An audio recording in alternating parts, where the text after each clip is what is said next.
HHN Countdown, where we'll rank up the last 13 years of haunts and take a peek behind the scenes.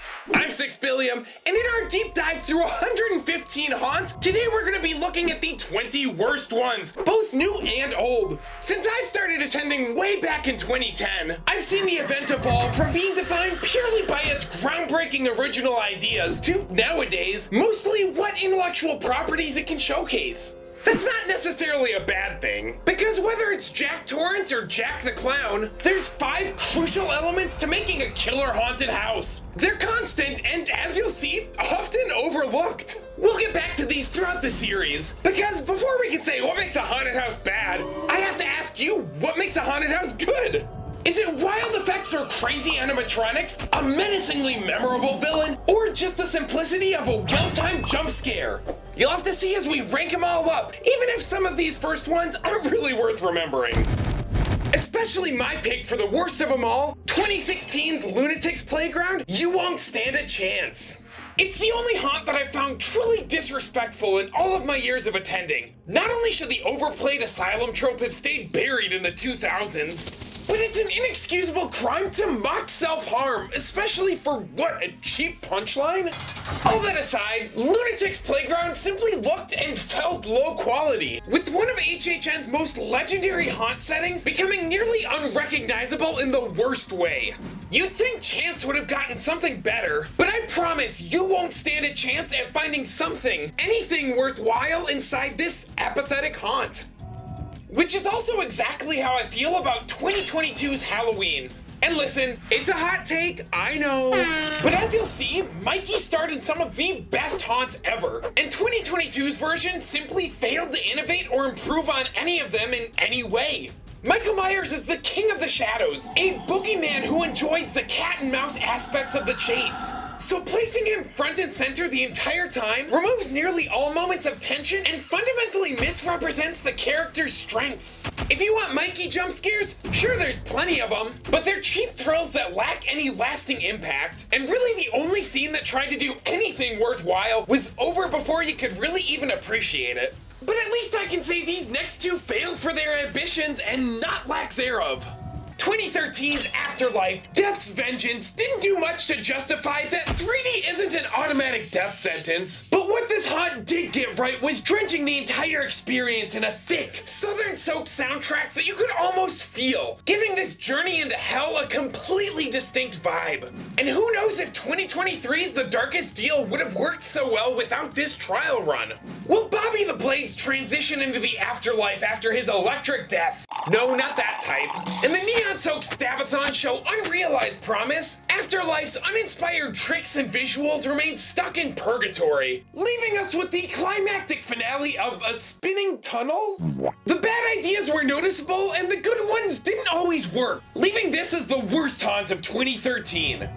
With the slight edge going to Havoc Derailed for attempting to expand on previous ideas instead of simply using them for filler. And I think this one is a great lesson in how sometimes even the best plans don't pan out, even for the pros. Transporting these raged out super soldiers on a slow plodding transport before pulling out the rug for an intense supersonic crash was an inspired choice. And I really like the idea of a more action-based haunt. But Havoc Derailed was slow, way too slow, and then it was immediately fast, so fast you couldn't comprehend anything that was going on, which hindered the admittedly cool hiding spots amidst the wreckage. But the worst sin that Havoc committed was repeated, thankfully for the last time, just 2 years later. Maybe the biggest shock so far is that 2015's The Purge isn't lower, but hear me out. Like Havoc Derailed, The Purge's big fault was that it forgot that loud does not equal scary. And despite being a grueling, and I mean grueling exercise in sensory overload, at least parts of Scream were still visible after the last-minute retheme, but not even undercover actors getting purged from the conga line, or the deranged humor from the announcer out front could save The Purge from the biggest design flaw in HHN history. Now this isn't some political statement, so don't at me, but guns simply shouldn't be at the forefront of a haunted house. They aren't usually a clever tactic, just an easy way to create a cheap, loud jump scare. Leave them for the high-octane battles. Headshots in horror movies are just boring. Now that's not to say there isn't a time and place for everything. Sometimes guns can be really unique or crucial to the story, but you may have noticed that HHN doesn't point them at guests anymore, opting to use them in a more narrative sense, which I think is better than a generic scare. But that's not all that's changed over the years. The challenge of any IP is maintaining the tension when almost everyone already knows the ending. And unfortunately, in the case of 2017 Saw, the games of Jigsaw, there weren't enough surprises to keep us on our toes. The intrigue of this series is figuring out how to beat the game, and that dreaded timer. All the ingredients for a tense build-up ending in a spectacular gore explosion. But there was none of that in this gauntlet, just the same ending we all predicted for every single scene, making these games the worst John has ever created. Yes, even worse than those. But this is the one that really hurts to rank so low. 2017's Ash vs. Evil Dead, based off the incredibly solid TV series, had all the ingredients for a perfect haunt, so what happened? Well, I don't think post-credits Ash was the only one drinking on the job. This haunt just didn't look good. The flow was way off with weird empty facades, and some scenes that were so difficult to see unless you were doing that weird thing that Henrietta did with her neck in Hollywood's version. But Ash vs. Evil Dead's biggest blessing was also its biggest curse, relegating the titular charismatic hero to his one-liners and gross-out scenes, while mostly neglecting all the other components that made the series a hit. Speaking of haunts that paled in comparison to the source material, Dracula Untold Reign of Blood wasn't one of them. The movie absolutely sucked too. Both were such spectacular failures that they changed the way the event would operate for years to come. Remember before Dark Universe was a theme park land and we all knew it would end badly? Yeah, Dracula Untold was simply doomed from the start. Excluding that awesome winding facade, the best scenes felt random and disconnected from Dracula, which undermined how good they were on their own. And the lack of cohesive transitions made this haunt feel even more haphazard. But the lifeless similarities were of little fault of the creative team. Despite the film having so many rewrites and production issues, shocking, I know, the Orlando team wasn't in the loop.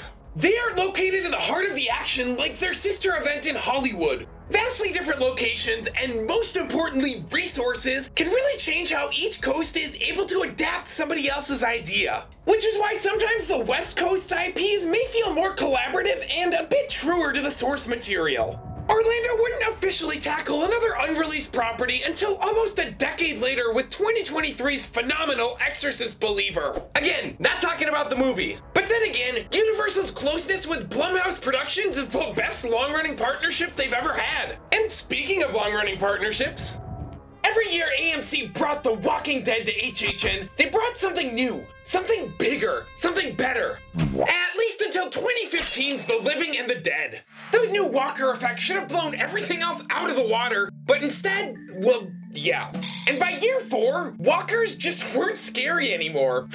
And that wasn't helped by the lack of intriguing scare setups, forgoing the careful balance between quantity of actors and quality of scares in favor of just, well, a lot more actors. I will say that my absolute favorite HHN trope is elaborate outdoor scenes, and The Living and the Dead certainly delivered on that front. But with franchise fatigue setting in, The Walking Dead really needed to recapture the magic of the original and not just retrace the steps of past haunts. It's the only way to really capture the emotion. Now, I hate to say it, but 2010's Zombiegeddon also felt like another middling zombie haunt. Despite some fun twists, a dedicated, and I mean dedicated cast, and the events in the adjoining Zombie Grass Scare Zone happening in tandem with the haunt, the presentation was simply much more conventional than the premise suggested. Which also goes for 2015's run, Blood, Sweat, and Fears, which I hoped would bring a long overdue Eddie-sance to the event. But even with the run name, this one was directionless and worse, not even a bit scary. Blood, Sweat, and Fears had some good ideas, and I didn't even mind that the camp was dialed up to 11. But those fun moments and decent scares were overshadowed by generic caricatures and one-dimensional sets. Run could have been the game show that everyone watched when they were homesick from school. But without striving to do more than bare minimum fan service, I kept asking myself, what was the point of any of this? A question I also asked myself during 2023's Worst Haunt. Was it Chucky Ultimate Kill Count? Nah, Stranger Things 4 was ultimately, pun intended, a much bigger letdown that couldn't settle on a solid direction. It wasn't a cohesive Vecna story, nor did it do much justice to the wistful nostalgia that the series excelled at. For each scene that did something cool or unexpected was another that just went through the motions to pad out the length, failing to provide any scares or narrative value. And with some of those blockbuster moments so pared down and basic in their design, it was almost insulting. I wasn't really expecting the cash grab Vegas store to capture the essence of the series so much better. Motivation is the key. There was one big moment that truly captured the magic of the Hawkins crew. But while not every single scene needed to be a big showstopper, they all needed to matter. Man, HHN's gotta stop doing it dirty to hot guys named Eddie. And Stranger Things wasn't the only one to have this issue, as most IPs forget one crucial thing between all the popcorn moments. When I spoke with designer Nick Collins in 2014, I asked if creating these IP haunts were as exciting as the original ones, and I still think about what he said. It's not always about the moments everyone sees on camera, but what they don't. It's about the quiet, intimate scenes that help fill in the story gaps and flesh out the rest of the world that we don't normally see. And it's those transitions and personal flourishes that really make these haunts shine for me. But sometimes the focus has to be on nailing those big moments seen on camera. Which is the main reason why I didn't love The Shining in 2017. It didn't really feel like it, outside of the one effect that really delivered on that wow factor. Sure, the sets looked like the Overlook, but as a relatively plain environment, they really needed some dynamic lighting or cinematic audio to sell those supernatural aspects. And what we got just felt empty and unfinished. The complete absence of the hotel facade was very apparent, and The Shining missed every opportunity to create any psychological tension. And here's Johnny should have been the scene of the entire year. But it was just your typical boo box bonanza, and despite a few strong moments, The Shining was simply nowhere near as chilling as the source material. But 2015's hotly anticipated Freddy vs. Jason went too far in the opposite direction, playing it pretty safe with the same ideas we'd already seen so many times before. Between the SparkNotes version of each franchise and cramming in dozens of iconic kills, the versus part of this legendary matchup was put on the back burner with poorly conceived dummies and blurry projections. At least when the scaredy cats tussle, I'm invested in the winner. But watching Freddy and Jason duke it out just filled me with apathy. Which, well, yeah. What do I need to say? I was drinking the spirits of the coven last time, and this one's failures frustrate me to no end. There's no denying that those underground tunnels were a highlight of recent years. The ominous emptiness and the relative lack of sound crafted a strong sense of unease. And man, was this haunt long. But with such a high concept centered around seduction, it's shocking how downplayed the dark side of temptation was. And Spirits of the Coven's strengths also highlight a debate that comes up every single year. The blood coursing through the veins of this event is of course the characters themselves. But is a haunt good simply if it has phenomenal actors? Or are the story and scenic design the biggest factor? Personally, I think they're two entities that complement each other, but should be judged on their own merits. And with the rewards at the end, I'll highlight the best of both. A great actor can make you wet your pants with just their performance, and a well-designed haunt can do the same without any actors at all. I want to focus on the blocking and design of those scares rather than how intense the actors were, because they were awesome in this next haunt despite some bad design choices. Maybe it's time for another hot take, but I think Hellblock Horror deserves more love.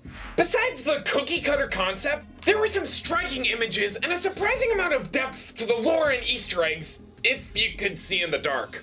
While sometimes a bit too simple, I can't deny that this might be one of the only haunts that nailed the facade and the finale. Yet despite its strengths, the slew of background characters inhabiting these Hellblocks were just that. Bland, reused background characters with no personality. Forgettable characters and plain sets just aren't a great combo. But within these walls lay the last memories of a good friend, and I hope he lives on between the screams. Just thinking about 2014's Roanoke Cannibal Colony has me hungry for something yummy. Delicious!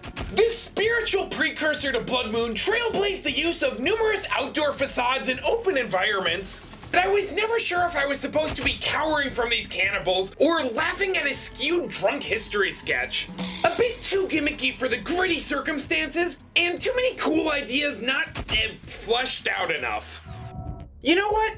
I'm gonna say it. 2018's The Horrors of Blumhouse Volume 2 was a good haunt, and that goes for the next 97 haunts too. Blumhouse, by their very nature, create easily digestible content with cheap jump scares. And sometimes well-done simplicity is a nice reprieve. Yeah, the first purge squandered the potential of those tall sets, and the smattering of creepy visuals weren't really expanded upon. Happy Death Day was great. Up-close scares with in-your-face sound design, and some surprisingly suspenseful scare setups. This is the type of haunt tailored for the HHN formula, and I wish we got to see it shine like this more often. Before we get to these next few, the Scaredy Cats wanted to share a very special message. Consider subscribing or clicking that join button to sign up for a channel membership. You'll get exclusive perks, all for some pocket change every month. And if you think my rankings are full of head over to HHNH2H.com to vote on your favorite haunts across all coasts, and leave some reviews of your own for me to check out. 2012's Alice Cooper, Welcome to My Nightmare, might not be the best musical artist haunt the event has ever seen, but it's certainly a concept that I wish we saw more of. This felt dark and grimy in a way that HHN rarely does, and even though some costumes veered a bit into the uncanny valley, Welcome to My Nightmare was a pretty legit visual feast that was a bit more horror adjacent than horrifying. And it seems fitting to wrap up this episode with 2023's Chucky, Ultimate Kill Count, a bridge between really bad and really good.